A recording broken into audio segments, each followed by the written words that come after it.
E aí então, gurizada, vamos continuar estudando a ecologia? É impossível que a gente entenda como é que funciona a natureza se a gente não consegue compreender que todos os reinos se relacionam entre si, estão intimamente ligados. Não só animais com animais, vegetais com vegetais, fungos com fungos, não. É uma verdadeira salada, é uma verdadeira integração. Então nós temos bactérias interagindo com animais, bactérias com vegetais, bactérias com fungos, bactérias com bactérias, fungos com vegetais, fungos com animais, animais com vegetais, vegetais com fungos. Enfim, essa união, essa inter-relação é o que nós chamamos de relações ecológicas e dinâmica de populações. A primeira coisa que nós temos que ter em mente é que essas relações ecológicas buscam sempre um equilíbrio. Então, as relações ecológicas buscam um equilíbrio, que nós chamamos de simbiose. E essas relações, elas podem ser benéficas ou podem trazer prejuízos. Muito bem, não é sempre que dois organismos se relacionam que os dois vão sair lucrando com essa história. Não, existem muitas relações que um ser perde e o outro ser ganha. Então vamos falar agora das relações harmônicas. As relações harmônicas, então, como já foi dito, é aquela relação em que os dois seres, ou um ser, é beneficiado, mas necessariamente nenhum deles sai perdendo. Porque imagine só se um ser sai perdendo, para ele passa a não ser mais uma relação harmônica. Então, nas relações harmônicas, os dois ou um ser sai ganhando, e nenhum sai perdendo. Muito bem, quais são os tipos de relações harmônicas que existem na natureza? Bom, nas relações harmônicas, elas podem ser entre seres da mesma espécie, ser chamadas então de intraespecíficas, ou ser entre seres de diferentes espécies, chamadas de interespecíficas. As relações harmônicas intraespecíficas podem ser de dois tipos. O primeiro tipo é o tipo sociedade. Nas sociedades, como por exemplo as colmeias, os cupinzeiros, nós encontramos uma questão hierárquica, uma rainha, operárias, zangões, cortadeiras, enfim. Nós encontramos uma divisão clara de tarefas com um ser superior ou chefe do outro. Como por exemplo nas abelhas, existe a abelha rainha, a abelha pelo qual não existe a colmeia e onde toda a colmeia vive em função dela. Existe para sustentar essa rainha abelhas operárias que trazem, que fabricam o néctar e que dão, através desse néctar, a formação do que nós chamamos do mel. E que, enfim, trabalham em conjunto, cada uma com a sua tarefa. Cada um com a sua tarefa. Da mesma forma no formigueiro, da mesma forma do cupinzeiro. Então, gente, o que classifica uma sociedade é isso. Uma relação hierárquica, uma divisão clara de tarefas entre os elementos dessa sociedade e uma independência corporal de cada um deles. O que não acontece numa colônia. Numa colônia nós temos sim uma divisão de tarefas, mas agora nós temos uma união fisiológica desses seres de mesma espécie. O exemplo é esse exemplo que você está vendo agora no seu vídeo, que é a caravela. A caravela dá a impressão de ser apenas um quinidário, parece ser uma mãe d'água, né? Mas na verdade o que nós temos? Nós temos elementos de mesma espécie, modificados, cada um cumprindo uma função. Uns têm função de flutuação, outros têm função de digestão, de captura de alimento, outros têm função, então, de metabolizar, enfim. Mas todos eles são unidos fisiologicamente, dando a literal impressão de que é apenas um corpo. Da mesma forma, os poríferos, que nós já vimos nas aulas passadas, né? Os poríferos, eles também são a agregação de células com funções diferentes, dando um corpo, né? Que dá a impressão de ser apenas um animal, mas que não tem a formação de tecidos. Então, gente, essa diferenciação ela precisa ser clara. Alguns autores ainda colocam a classificação de bandos, né? Como, por exemplo, bandos de pássaros. O que acontece com um bando de pássaros? Os pássaros estão ali cada um por si. Cada um por si, Deus por todos. Nenhum vai caçar para nenhum, nenhum vai defender nenhum. Apenas o coletivo funcionando com uma maior eficiência de caça e também com uma maior chance de defesa. Imaginem que num canto, ciscando, tem um pássaro. E esse pássaro está sendo observado por outro pássaro, por um avião, sei lá. Esse gavião vai olhar só para ele e ele vai ser a presa. Agora, se esse pássaro está inserido num bando, a chance de ser ele o capturado pelo gavião diminui sensivelmente. Então, gente, vamos falar e vamos colocar como termos oficiais apenas a sociedade e a colônia. E bandos como um conteúdo extraoficial. Mas sempre se lembrem que não existe a hierarquia, a divisão de tarefas, sociedade. No outro não, existe a união fisiológica, colônias. E nos bandos não. Nos bandos cada um por si, Deus por todos, e o coletivo é quem faz a diferença. Já nas relações interespecíficas, nas harmônicas interespecíficas, nós temos 4 tipos de relações. A primeira é o mutualismo. Olha a palavra, mutualismo, mútuo. Mútuo é os dois interagindo de forma igual. Um precisa do outro, assim como o outro precisa desse um. E, gente, essa união mutualística, ela foi conquistada ao longo de muitos e muitos e muitos anos. São séculos em que um ser buscou a adaptação com esse outro ser e que agora eles são tão íntimos e estão tão perfeitamente integrados que se um resolve sair dessa relação, o outro morre e esse que saiu da relação também morre. Eles agora, gente, dependem um do outro. O mutualismo, então, gente, se caracteriza pela obrigatoriedade, a dependência de um ser do outro. E o exemplo que eu uso nessa aula é o exemplo dos líquens. O que acontece com os líquens? Os líquens, como nós já vimos em aulas anteriores, é uma associação entre algas e fungos. Algas autotróficas, produtoras. Fungos heterotróficos, consumidores. Então, a alga fornece alimento para o fungo. E o fungo fornece proteção para a alga. E um sem o outro não vive. A alga sem a proteção do fungo sucumbe no calor do meio-dia. O fungo sem a presença da alga sucumbe pela falta de energia. São seres altamente adaptados, são seres pioneiros, são seres que estão, então, como eu falei na aula sobre sucessões ecológicas, altamente adaptados a sobreviverem em ambientes altamente inóspitos. Queridos amigos, o mutualismo é como se fosse um casamento de longo ano, em que o vovô fala para a vovó assim, somente no olhar o que a vovó já entende. Então o vovô olha para a vovó e a vovó já sabe exatamente o que ele quer. Quer bolacha, né, velho? E o velhinho não precisa nem dizer, ele apenas abana a cabeça assim, ó, sim. A vovó já sabe no olhar o que o vovô quer. E o vovô já sabe no olhar o que a vovó quer. Isso é fruto do quê? É fruto de uma grande interação, é fruto de uma perfeita sintonia criada ao longo de muitos anos. Então, essa integração perfeita entre um ser e outro, de dependência, é o mutualismo. Diferente da protocooperação. Mas para falar de protocooperação, nós teremos um movimento agora muito especial nesse estúdio. Para falar de protocooperação, eu gostaria de chamar o meu amigo Fernando Pimentel. É um prazer tê-lo aqui no estúdio. E aí, meu caríssimo, tudo bem? Tranquilo. Tranquilo mesmo? Tranquilíssimo. Protocooperação, Fernando.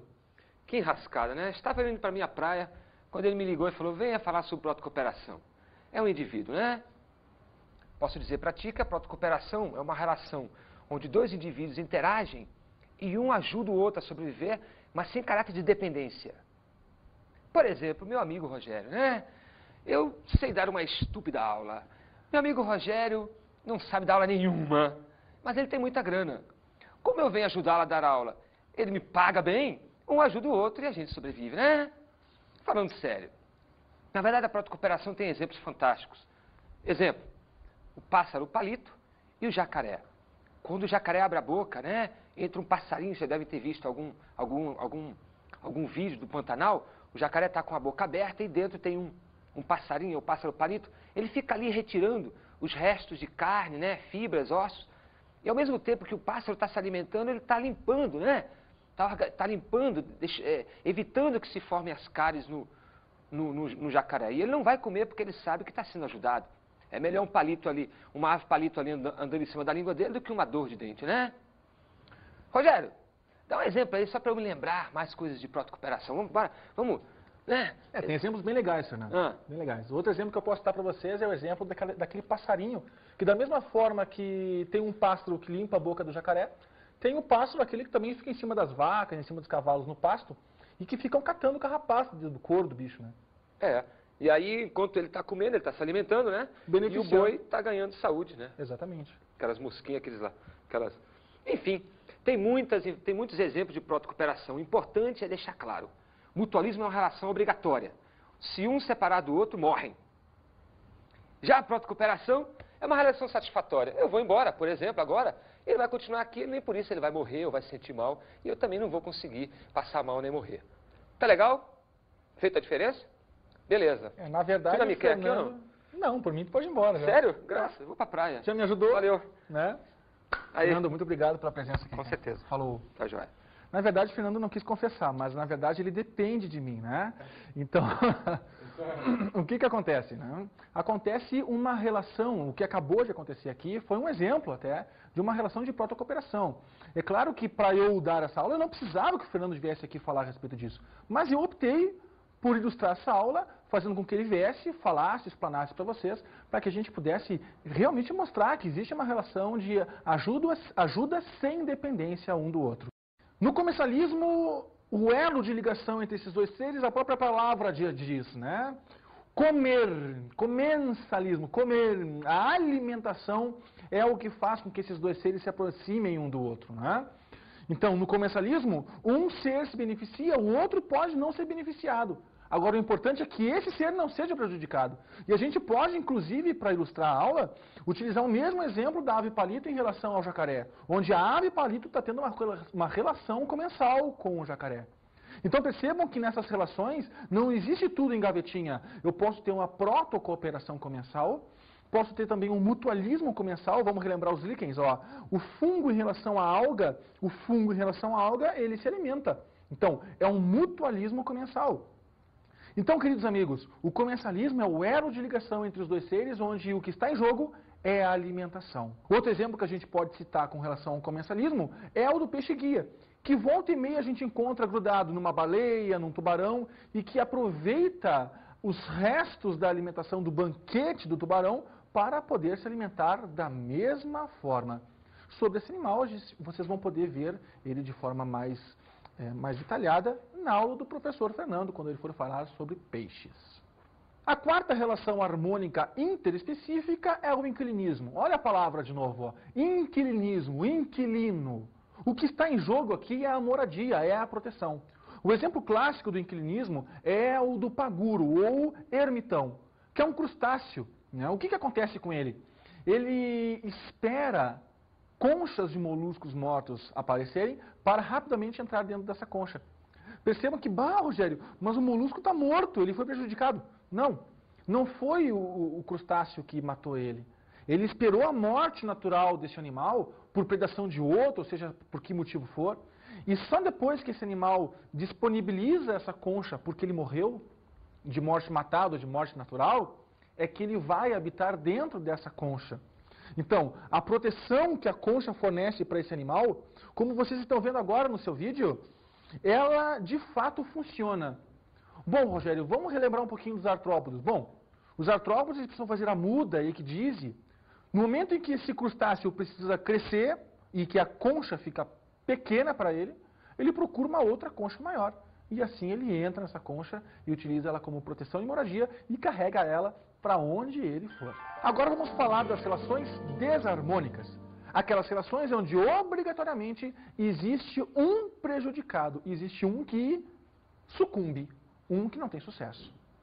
E da mesma forma que nas relações harmônicas, as desarmônicas também podem ser entre seres da mesma espécie, intraespecíficas, ou entre seres de espécies diferentes, interespecíficas. Num primeiro momento, vamos ver então as relações desarmônicas intraespecíficas. Dois tipos, o canibalismo e a competição intraespecífica. No canibalismo, existe entre os seres da mesma espécie, literalmente um comer o outro. Né? E esses fatores, muitas vezes, podem parecer bizarros para nós. Né? A gente não consegue abstrair que na natureza as coisas não funcionam com a nossa lógica humana, com a nossa lógica do sentimento, do amor ou até mesmo do ódio. O exemplo clássico que eu dou para vocês é esse que você está vendo. que é uma aranha devorando o outro. O que acontece no momento em que há a fecundação das aranhas? Né? A aranha macho, no momento em que fecundou a fêmea, tem que desesperadamente sumir como um passe de mágica da frente dessa aranha fêmea, que vai passar a olhar agora a ele, não como reprodutor, mas sim como fonte proteica para os seus futuros filhotinhos queridos. Então, gente, o canibalismo, no caso das aranhas, é um mal necessário. No momento em que o macho dá os espermatozoides, ele, no segundo momento, dá as proteínas, literalmente, ele se entrega de corpo e alma para que a reprodução, para que os seus genes sejam vencedores na fêmea que ele acabou de fecundar. Impressionante, né? A gente realmente não consegue abstrair essas coisas. Imagina eu comendo, por exemplo, a carne dos nossos amigos aqui, dos nossos camerasmans, para eu obter proteínas. Mas isso já aconteceu, né? Vocês já devem ter visto ou terem tomado conhecimento do caso daquele avião que caiu nos Andes e que as pessoas, para não morrerem de fome, começaram a comer a carne daqueles passageiros que já haviam morrido congelados. E esse é o segundo aspecto, competições interespecíficas, né? O que faz com que um ser da mesma espécie entre em competição com o outro? O que faz com que um ser de mesma espécie entre em competição com o outro? O que faz? Né? A necessidade. Muitas vezes o ambiente limita as condições e faz com que a gente tenha que agir como se fosse, né, como se fosse bicho. Na verdade, nós somos animais, mas somos animais racionais. Nós vamos tomar como, por exemplo, leões. Né? Por que um leão entra em competição com outro leão? Por disputa de território, por disputas de fêmeas, para ele poder fecundar o maior número de fêmeas possíveis, para ter um território onde haja maior abundância de alimentação. Né? No caso de algumas espécies, a competição ela se acirra quando essas condições climáticas elas são mais limitadas. Quando o ambiente ele vai perdendo a sua condição ideal, né, quando vai se diminuindo espaço, quando vai se diminuindo nutrientes, quando vai se diminuindo uma série de fatores, esses animais tendem a entrar num estado de estresse e a competir de forma muito mais feroz entre si. Então, queridos amigos, a limitação e a pressão ambiental é quem força essa competição intraespecífica. E também, por que não dizer, o canibalismo. Falamos agora das relações desarmônicas interespecíficas entre seres de espécies diferentes. E a primeira relação é o herbivorismo. O que é o herbivorismo? Simples. Nós temos uma espécie vegetal sendo devorada, servindo de alimentação para herbívoros. Muito simples. É claro que quem está perdendo é a vegetação. E quem está se beneficiando é o herbívoro em questão. Seja ele um gado, seja ele, enfim, equinos, caprinos, seja o que for. O outro elemento das relações interespecíficas é o que nós chamamos de predatismo.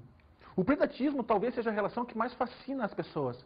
E é o que realmente vende em relação aos DVDs muito bem produzidos pelos canais Discovery Channel, pela BBC de Londres, enfim. A fascinação que o público tem em ver uma caçada de um leão em cima da zebra, de um guepardo em cima da gazela de Thompson, de um lince num coelho, dos lobos em relação a um antílope qualquer. Essa relação de caça, ela fascina, mas o que acontece? Nós temos a presa vítima de um predador. Geralmente, essa relação se estabelece entre um herbívoro e um carnívoro. Então, é claro que um sai perdendo, morre. E o outro sai se beneficiando no momento em que ele se aproveita da carne, enfim, dos nutrientes que esse ser tem. Então, a relação de predatismo, ela incute necessariamente a palavra morte. Já o parasitismo, não. O parasitismo, que é essa terceira relação desarmônica interespecífica, ela não incute necessariamente a palavra morte. No momento em que um parasita mata o parasitado, ele também está selando a sua sentença de morte. E em casos extremos, isso obviamente acontece. Mas, com certeza, o ciclo vital deste parasita já se cumpriu. É bom sempre lembrar que existe o ectoparasita, como, por exemplo, piolho, carrapato, mas também existem os endoparasitas, os vermes que o Fernando já falou para vocês com certeza na aula, como, por exemplo, as lombrigas, nematóides, como, por exemplo, a tênia, plateuminto e assim por diante. Então, o parasita, ele utiliza o corpo do parasitado para se nutrir, para conseguir os nutrientes, para conseguir proteção, moradia, durante um tempo. É claro que existe a debilidade e a perda por parte do parasitado. E é por isso que, então, consideramos como uma relação desarmônica. O parasita se beneficiando completamente do parasitado. Ainda existe o que nós chamamos de amensalismo. Só que no amensalismo nós não estamos falando de uma relação direta entre um indivíduo e outro. Nós estamos falando de populações que controlam populações. Nós estamos falando, por exemplo, da maré vermelha. Quando eu falo de maré vermelha, eu estou falando de uma abundância, de uma supermultiplicação de algas vermelhas no mar. Essas algas vermelhas no mar produzem uma toxina. Percebam que existe a produção de uma substância, e essa substância vai agir como um fator degradante da população, por exemplo, de peixes. Então, a supermultiplicação de algas vermelhas, do tipo pirrófitas ou pirrofitas, produzem enzimas, produzem substâncias tóxicas como fruto do seu metabolismo, e essa substância tóxica é quem, de fato, vai fazer com que haja um declínio na população de peixes, pelo contato direto, pela intoxicação. Então, no amensalismo, existe um meio, uma substância que está entre a população de algas e a população de peixes. E, por último, a competição interespecífica. Agora nós estamos falando de competição entre seres de espécies diferentes. Ah, Rogério, mas tem dois tipos de competição? Sim, tem a competição entre seres da mesma espécie e, neste caso, a competição de seres entre espécies diferentes. Por exemplo, guepardos e leões na savana da África é uma competição. O que os leões começaram a perceber? Os leões começaram a perceber que ele não precisava caçar, que ele simplesmente precisava esperar o guepardo caçar.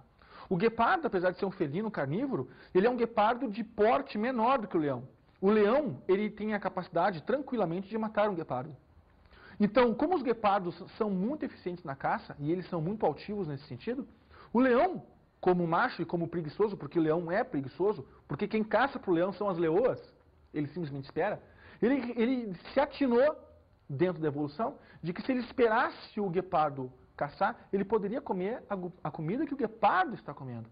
O leão está competindo com o guepardo nesse ambiente. Os guepardos correm sério risco de extinção. Por quê? Porque eles conseguem caçar, mas não têm tempo de se alimentar. Porque no momento em que a caçada é feita, em que existe o abate da presa, o que acontece?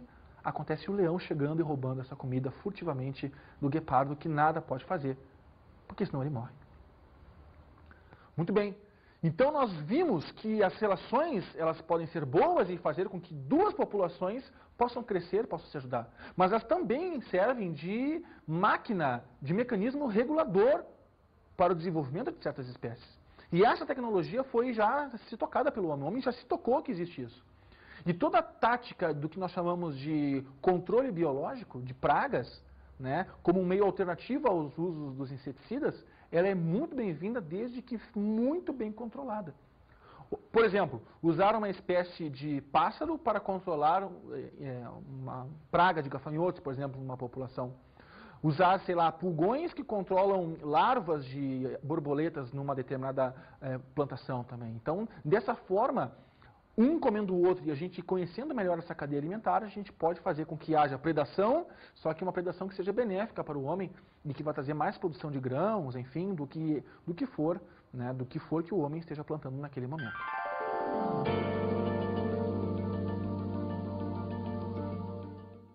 Então, todos esses movimentos, todas essas relações harmônicas e desarmônicas provocam flutuações no número de indivíduos de cada espécie num determinado hábitat. E isso é o que nós classificamos como dinâmica de populações. No momento em que uma espécie está sendo muito predada por uma outra, o que acontece? Essa espécie predadora se desenvolve e essa espécie predada diminui. Ou se duas espécies entram numa espécie de mutualismo, as duas se beneficiam e as duas se desenvolvem. Então, essa dinâmica de populações mexe com alguns conceitos. O primeiro é a densidade. A densidade é o conceito básico, né? É o número de indivíduos que nós temos num determinado hábitat, numa determinada área. Assim como a densidade também funciona para química, funciona para geografia, funciona para física, a densidade aqui ela tem o mesmo conceito. Então, à medida que nós temos um número de, por exemplo, de gnus na savana, esse número de gnus ele pode aumentar ou diminuir numa determinada área. Se ele aumenta a sua densidade, obviamente aumenta. Se os gnus migram e emigram, o que acontece? Esse número, essa densidade diminui. A densidade populacional de uma cidade, a densidade populacional da Mata Atlântica, a densidade populacional, por exemplo, de bactérias no meu corpo, a densidade de fungos que existem no pé do Fernando Pimentel. Então, o que acontece? Esse número de indivíduos que existe numa determinada área é o que se caracteriza por densidade. É claro que essa densidade, então, como eu falei para vocês, ela pode ser alterada. Se aumenta a densidade com movimentos de imigração ou com aumentos na minha taxa de natalidade.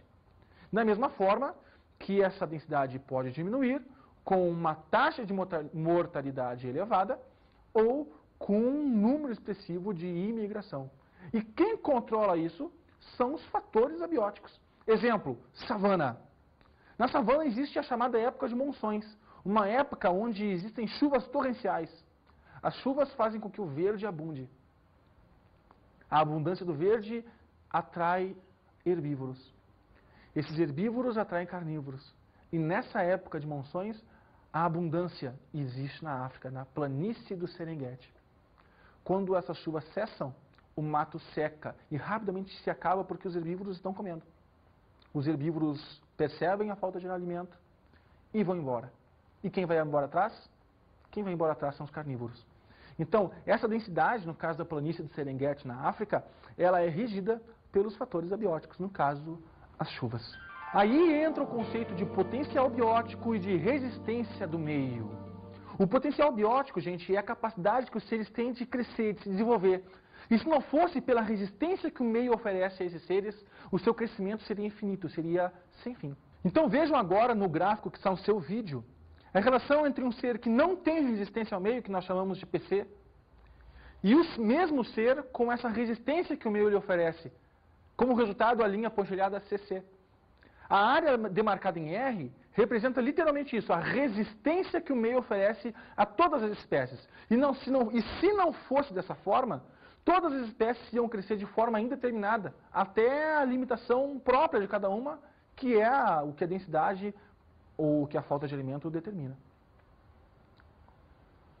O homem, ele burla essa relação. O homem consegue maquiar essa resistência que tem no meio. E o grande exemplo que nós temos para isso são as vilas que se formam, os bolsões de miséria que se formam ao longo das cidades ditas desenvolvidas. É importante nessa aula que a gente consiga, então, interpretar alguns gráficos. O primeiro gráfico que está no seu vídeo é um gráfico de duas espécies, a espécie 1 e 2, vivendo em ambientes separados. Percebam que o número de indivíduos não chega a 1000 em nenhum das duas. Já no segundo gráfico, das mesmas espécies vivendo no mesmo ambiente, nós conseguimos perceber que as duas espécies conseguem um número muito maior de indivíduos. Ou seja, é claro que a relação que existe entre essas duas espécies, quando unidas, é de uma relação harmônica. As duas se beneficiam, as duas acabam extrapolando a barreira dos 1000. Nesse outro gráfico, nós percebemos a presença de 3 espécies, representado pela letra A, a linha das corujas, letra B, a linha dos ratos, a letra C, a linha da vegetação. Nós percebemos que quando a linha B, que representa os ratos, acaba, ou seja, quando os ratos morrem, não existe mais uma resistência para a vegetação, e a vegetação se multiplica de forma abundante. Agora, as corujas que se alimentavam dos ratos acabam se prejudicando. E a gente vê logo em seguida a morte também total das corujas, porque perdem seu alimento. E por último, nesse outro gráfico, nós percebemos que existem duas espécies, coelhos e gato do mato. E nós sabemos que o gato do mato, por ser um carnívoro, se alimenta do coelho. Nesse gráfico nós temos as densidades das populações dessas duas espécies. E percebemos que a relação delas é inversa, né? Quando o gato do mato ele está multiplicado, quando ele está em desenvolvimento e crescimento, a população de coelhos necessariamente diminui. O que nos mostra uma nítida relação de predatismo. Então percebo que o pico da multiplicação do coelho, o ponto mais alto de densidade populacional do coelho, promove logo em seguida no gato do mato a sua multiplicação pela fartura de alimento. Só que como o gato do mato se alimenta de forma muito veemente do coelho, rapidamente os coelhos começam a sucumbir. E logo em seguida, quem sucumbe junto? O gato do mato.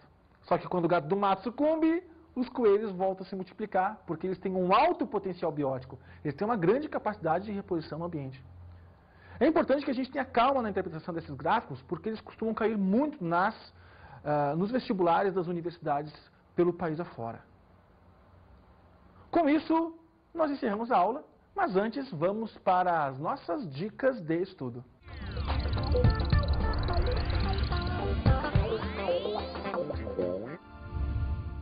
Então, como dica de estudo da aula de hoje, eu proponho que vocês vejam um filme, O Sobrevivente dos Andes, que mostra essa relação de canibalismo entre os homens por pura fome, por pura necessidade de sobrevivência. Outra dica que eu dou para vocês é realmente estudarem as interpretações que os gráficos nos mostram com relação a essa flutuação das curvas de crescimento de uma população e outra. E, sem, claro, esquecer dos documentários, né, que falam muito dessa relação da presa, do predador, do parasitismo, enfim, que mostra de forma bem ilustrada todas essas relações ecológicas que nós vimos na aula de hoje. Com isso, gente, só me resta desejar bons estudos a vocês. Até mais!